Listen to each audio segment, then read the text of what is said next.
സ്വാതന്ത്ര്യാനന്തര ഇന്ത്യൻ മധ്യവർഗ കുടുംബങ്ങളുടെ ആഡംബരവും അഭിമാനവും സ്വകാര്യ അഹങ്കാരവുമൊക്കെയായിരുന്നു ലാംബ്രട്ട സ്കൂട്ടറുകൾ.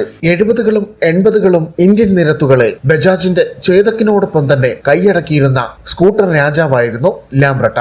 ആള് സ്വദേശിയല്ല, വിദേശിയാണ്.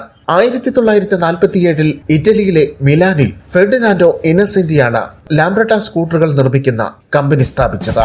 50കളിൽ തന്നെ automobile products of India API ഈ കമ്പനിയുടെ പേരിൽ ലാംബ്രട്ട മോഡലുകൾ ഇന്ത്യയിലേക്ക് ഇറക്കുമതി ചെയ്ത് അസംബിൾ ചെയ്ത് ആഭ്യന്തര വിപണിയിൽ വിറ്റഴിച്ചുകൊണ്ടിരുന്നു. ലാംബ്രട്ട കമ്പനി ഇന്ത്യയിൽ മാത്രമല്ല മറ്റു പല രാജ്യങ്ങളിലും പല കമ്പനികളുടെ പേരുകളിൽ ഇങ്ങനെ ഇറക്കുമതി ചെയ്ത് ലാംബ്രട്ട സ്കൂട്ടറുകൾ വിറ്റുകൊണ്ടിരുന്നു. ഫ്രാൻസിൽ പെർഫിക്റ്റ്, ജർമ്മനിയിൽ NSU, സ്പെയിനിൽ സെർവറ്റോ, ഇന്ത്യയിൽ API, തായ്വാനിൽ യൂലോൺ, ബ്രസീലിൽ പാസ്കോ, കൊളംബിയയിൽ ഒട്ടോക്കോ, അർജന്റീനയിൽ സിയാംബ്രട്ട എന്നിങ്ങനെയുള്ള വിവിധ ലൈസൻസുകളിൽ വിവിധ രാജ്യങ്ങളിൽ ലാംബ്രട്ട സ്കൂട്ടറുകൾ വിവിധ മോഡലുകളിൽ കമ്പനി ഉൽപ്പാദിപ്പിച്ച് വിറ്റഴിച്ചുകൊണ്ടിരുന്നു. 50കളിലും 60കളിലും യൂറോപ്പിലും ലോകത്തിന്റെ വിവിധ ഭാഗങ്ങളിൽ ലാംബ്രട്ട സ്കൂട്ടറുകൾ വൻതോതിൽ വിറ്റഴിക്കപ്പെട്ടുകൊണ്ടിരുന്നു. 60കളുടെ മധ്യത്തിൽ യൂറോപ്പിൽ ചെറുകാറുകളുടെ വരവായി. അതോടെ സ്കൂട്ടർ വിപണിക്ക് മാന്ദ്യത അനുഭവപ്പെട്ടു. തുടർന്ന് 71 ലാംബ്രട്ട സ്കൂട്ടറുകളുടെ ഇന്നസെന്റി ഫാക്ടറി ഇറ്റലിയിൽ അടച്ചുപൂട്ടി. 1972 India government scooters India limited SIL എന്ന കമ്പനി രൂപീകരിച്ച് ലാംബ്രട്ടയെ സ്വന്തമാക്കി. മിലാൻ കമ്പനിയുടെ എല്ലാ നിർമ്മാണ അവകാശങ്ങളും കമ്പനിയുടെ മുഴുവൻ മെഷീനറിയും ഉൾപ്പെടെയായിരുന്നു വാങ്ങിയത്. ഉത്തർപ്രദേശിലെ ലക്നൌ ആസ്ഥാനമാക്കി ഫാക്ടറിയിൽ നിന്നും സ്കൂട്ടറുകൾ ഉൽപ്പാദിപ്പിക്കുവാൻ തുടങ്ങി.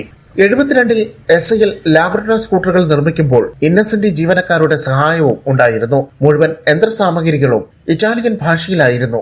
അതിനാൽ തന്നെ ജീവനക്കാരുടെ സഹായം ആവശ്യമായിരുന്നു.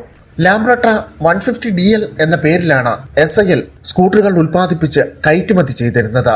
ഇന്ത്യൻ വിപണിയിൽ വിജയ് ഡീലക്സ് 150DL എന്ന പേരിലും സ്കൂട്ടറുകൾ ഇറക്കി. 1971 ഇന്ത്യ പാകിസ്ഥാൻ വാർ നടന്നത്. പുതിയതായി ഇറക്കിയ മോഡലിന് ഇന്ത്യ പാകിസ്ഥാൻ യുദ്ധത്തിൽ ഇന്ത്യ നേടിയ വിജയത്തിന്റെ പ്രചോദനമെന്നോണം വിജയ് എന്ന പേര് നൽകി. ലാംബ്രട്ട 150DL പിന്നീട് ലാംബ്രട്ട GP 150 എന്ന മോഡലാക്കി വിപണിയിൽ ഇറക്കി. വിജയ് ഡീലക്സ് പിന്നീട് വിജയ് സൂപ്പർ ആക്കി. 1976 നിയമപ്രശ്നങ്ങളെ തുടർന്ന് ലാംബ്രട്ട എന്ന പേര് ലാംബി എന്നാക്കി പുനർനാമകരണം ചെയ്തു. പിന്നീട് ഈ പേരിലായിരുന്നു സ്കൂട്ടറുകൾ ഉൽപ്പാദിപ്പിച്ച് വിതരണം നടത്തിയത്. 70കളിലും 80കളിലും വിജയ് സൂപ്പർ സ്കൂട്ടറുകൾ ഇന്ത്യൻ വിപണിയിൽ വൻതോതിൽ വിറ്റഴിക്കപ്പെട്ടിട്ടുള്ള ഒരു സ്കൂട്ടറാണ്. 1983 Indian cricket team cricket world cup സ്വന്തമാക്കിയപ്പോൾ SIL ഓരോ കളിക്കാരനും ഓരോ വിജയ് സൂപ്പറാണ് സമ്മാനമായി നൽകിയത്. 80കളുടെ ആദ്യത്തിൽ 35,000 പരം സ്കൂട്ടറുകൾ പ്രതിവർഷം കമ്പനി ഉൽപ്പാദിപ്പിക്കുവാൻ തുടങ്ങി. 80കളുടെ മധ്യത്തിൽ ഇന്ത്യയിൽ സ്കൂട്ടർ വിപണിയിൽ മാന്ദ്യത അനുഭവപ്പെട്ടു തുടങ്ങി. ബൈക്കുകളുടെ വരവോടെ സ്കൂട്ടറുകളുടെ വിൽപ്പനയിൽ കാര്യമായ ഇടിവ് സംഭവിച്ചു. 1997 ലാംബ്രട്ട പ്രവർത്തനം അവസാനിപ്പിച്ചു. 2022 കമ്പനി പൂർണ്ണമായും അടച്ചുപൂട്ടി.